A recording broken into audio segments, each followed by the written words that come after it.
उस्ताद हूँ मुझे इस पर मलाल थोड़ी है, उस्ताद हूँ मुझे इस पर मलाल थोड़ी है, मुल्क का मुस्तकबिल संवारना आसान थोड़ी है। बस उस्ताद ही फिक्रमंद है सबके उरूज के लिए, बस उस्ताद ही फिक्रमंद है सबके उरूज के लिए, यहाँ किसी को किसी का ख्याल थोड़ी है।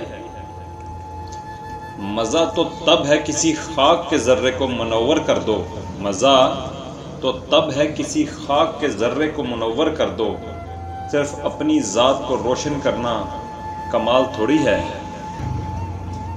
मिटाना पड़ता है खुद को कौम की तरक्की के लिए, मिटाना पड़ता है खुद को कौम की तरक्की के लिए, ये काम कोई मामूली काम थोड़ी है। मज़ीद वीडियो देखने के लिए हमारा चैनल हाजी कामरान ख़ान सब्सक्राइब करें और बेल आइकन को दबा दें ताकि आप हर वीडियो से बाखबर रहें।